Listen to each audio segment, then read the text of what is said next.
یاد رکھیں، انسان زندہ ہو یا مردہ، مرد ہو یا عورت، مسلمان ہو یا کافر، شریعت اسلامیہ نے انسان کو محترم اور مکرم بنایا ہے، اس کی عزت کا احترام کیا ہے، اس کی تقریب کو ملحوظ خاطر رکھا گیا ہے۔ یہی وجہ ہے جب انسان دنیا سے چلا جاتا ہے،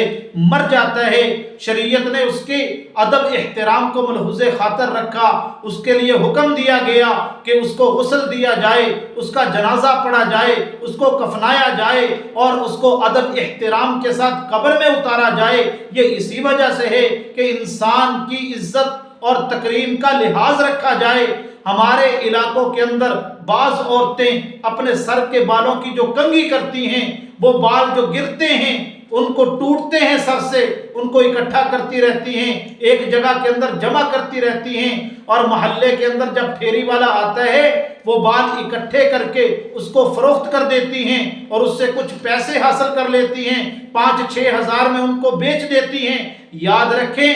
آپ کا یہ عمل شرعاً جائز نہیں ہے۔ انسان کے جسم کے کسی عضو کو